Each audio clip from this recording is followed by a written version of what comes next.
Hey there, and welcome to another Cosmoconscious Academy video. In this video, I'm gonna be sharing with you something that is gonna blow your mind. First, I'm gonna be bringing some theory, some scientific facts to basically contextualize and navigate us. It's important. But at the end, I'm gonna be sharing something that is gonna blow your mind, and it will probably keep you thinking about life and existence. And I think it's gonna be fun and very useful, right? So let me just introduce myself very quickly before we get started. I'm Hafa, I'm the founder of the Cosmoconscious Academy, and I basically help you wake up to who you are, into the cosmic reality that is around us and that has always been around us. Because I really believe it's time for us to start doing that. There's so much more to see, right? And I believe you've already got started on that journey, right? So, to get started with the theory, right, to basically navigate us through the context in the video, I'm going to be talking a little bit about Newton's gravity theory. That is basically the gravity theory that we've all learned at school, right, when we were really young, I believe. And it's basically that the first thing we think about gravity, right, when we think about like the sun and the planets, that gravity was caused by the weight, by the mass that the object had. And that made the objects that were around this like object that we're talking about be kind of attached to that one, right? Because of its gravitational field. And there are so many aspects, right, that will, like, the mass of the objects that we're talking about will interfere on the distance, and how much that, for example, the sun's gravity affects each planet, right? But that's basically it. It was caused by the mass of the objects and how they interacted, right? It affected the mass of one object affects the objects that are basically surrounding this one, right? So we can apply that to the sun and the planets and their moons, right? Because there are planets that have many moons. We can apply that to like us on planet Earth and everything. So that's easy, right? We just we don't start floating out of Earth and into space because of Earth's gravity rate. But that's useful, but that's not, it's a good start, right? But Einstein's relativity theory from the 20th century was far more complete, right? And nowadays it's like we notice that it really works that way. It's basically that he says that space and time are not two different things. We basically have 3 dimensions of space and 1 of time, according to his theory. And it's not something like apart. These things, these dimensions are not apart from one another. They work together, right? And he said that the faster you move through space, the slower time passes for you. So just to give you an example, we can talk about the ISS, right? The International Space Station that is currently orbiting the Earth. And it's so close to the Earth, but it already makes a difference. We can't really notice it, but it's like scientifically proved that there's a difference between how time passes on Earth and how time passes on in the International Space Station, right, in the ISS.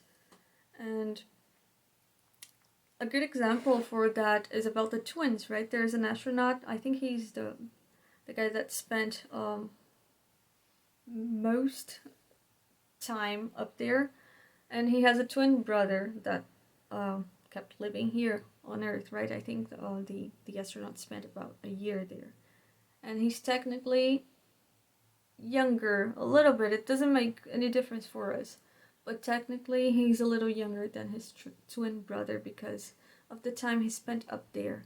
And it's basically kind of insignificant to our lives, this difference, But if we apply that to greater distances, right? Because like the ISS and the Earth, it's like almost at the same place. But if you've watched the movie Interstellar, you know what I'm talking about, right? This time relativity theory and time dilation, you can make research about that if you're interested. So it can really affect our lives in ways that we don't usually think about, right? But that's not the thing that is gonna blow your mind in this video. Not yet, at least. Not exactly. So let's get some more theory before we go to the point, right? That it's important that we keep in mind what is movement, what is motion. It has everything to do with this. So movement is how the position of an object changes with time, right? Basically, for example, the clock is ticking, right?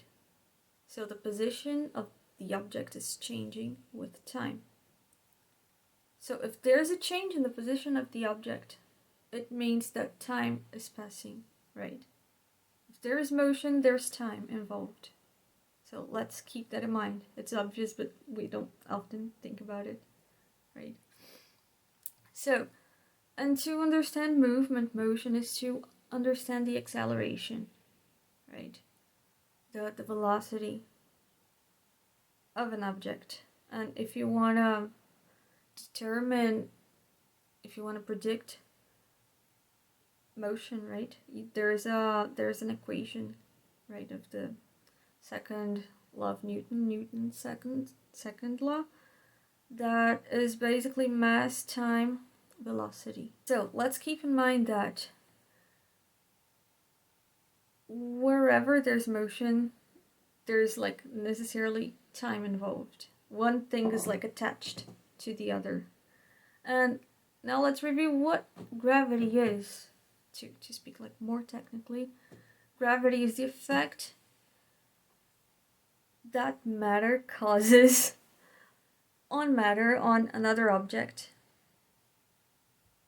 through distance. Okay, so it's basically like the interaction of two different objects, the effect that one object on one object, or matter, however you want to call it, affects another, right? And to calculate the gravity, you need to know the mass of the objects involved in the equation. It makes sense, right? Because it may vary. There are so many different objects, and we can talk about like suns, stars, planets, and even things that we have here on Earth, right? So we can say that gravity guides the acceleration of the objects. The motion, it will vary depending on the gravity levels, let's say the gravitational fields, right? Because it's kind of stuck. Things are kind of attached, right? Not like attached, but kind of stuck in gravitational fields of other objects. Most of the times, many times. So what Einstein came to tell us was that it creates an alteration, a change in space and also in time. So the theory is far more complete, right? So it creates a change in space and also in time. Because remember, these are like, time is also an aspect. So time is basically attached to space, and space is attached to time. These things, like they walk together, basically. So gravity makes a curvature in space. And it's funny, right? Because we always imagine like, for example, a sheet of paper, right? Or, yeah, you know what I mean, right? For example, they usually illustrate it by having an object, right? And instead of being like a straight line, let's say that space is this, and then we have a sun, for example, and it creates a change in space and time. So it kind of, but there are better illustrations of this, because it's not exactly like a line and then it's like becomes suddenly curved. There are better illustrations, and you can Google them. It's like a cube, a three-dimensional cube, and it really kind of shrinks that area in space, but we can't see it. We can't see it, but we can notice that that's how it works by all the information we get, right? By observing what is going on there, considering all these theories, space and time, noticing the changes that happen, right? So we can see it, but we know it's there. So, but let's simplify it. It makes a curvature in space, and it's not like 2D, it's 3D. Keep that in mind. And we can see it, but it's there, right? So it makes a curvature in space made by gravity. Gravity makes a curvature in space. And this curvature in space will determine the acceleration of an object, of a planet, of a star, and etc. Alright, so imagine there's a big sun here, a big star, for example. According to the mass of this object, it has made this curvature in space and time.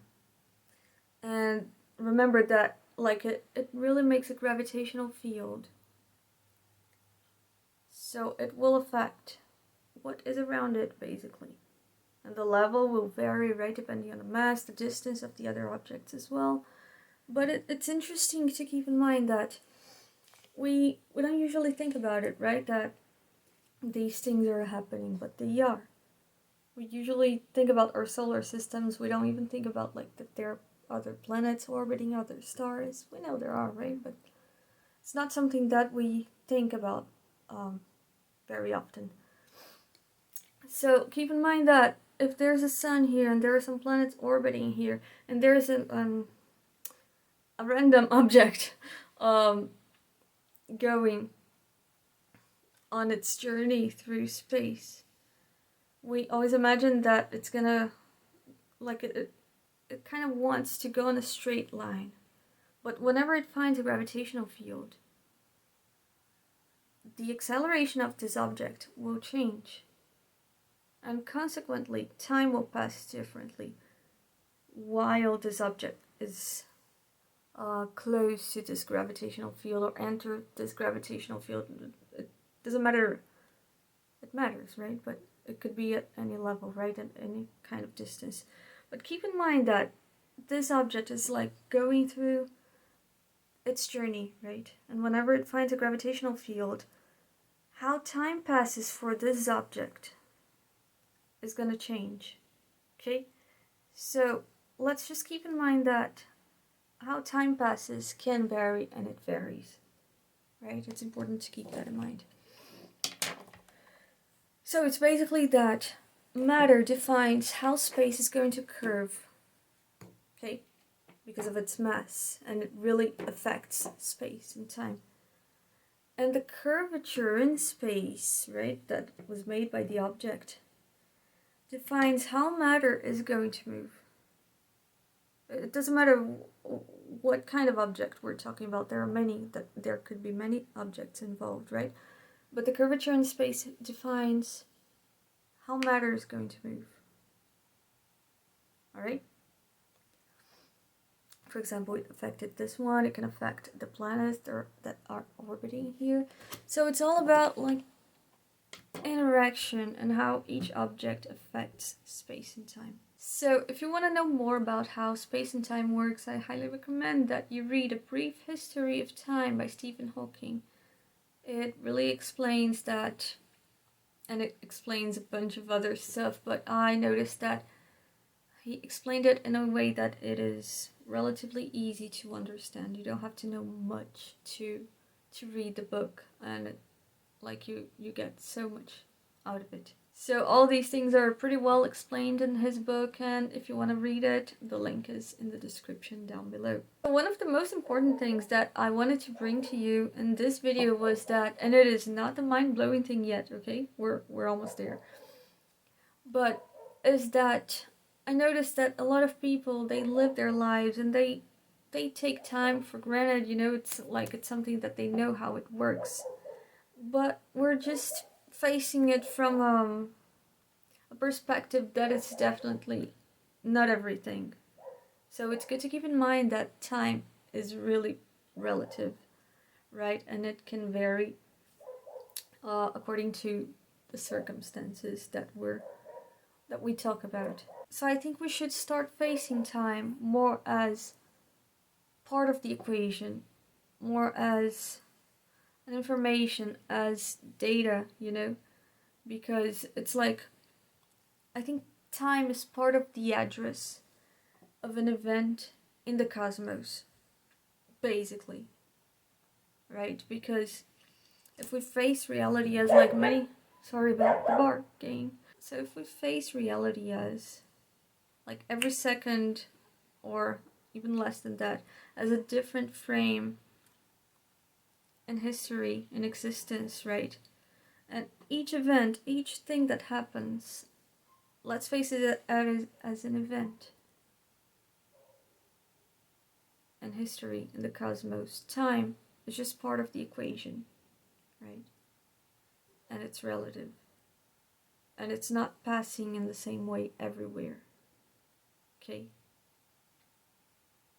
So if you think about the future, the past, things can get a little bit messy, right? We look up at the stars and we see the past.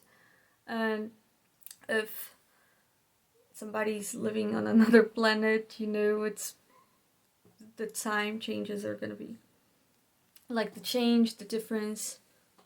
I know you don't know anybody who's living on another planet, but we'll talk more about that soon.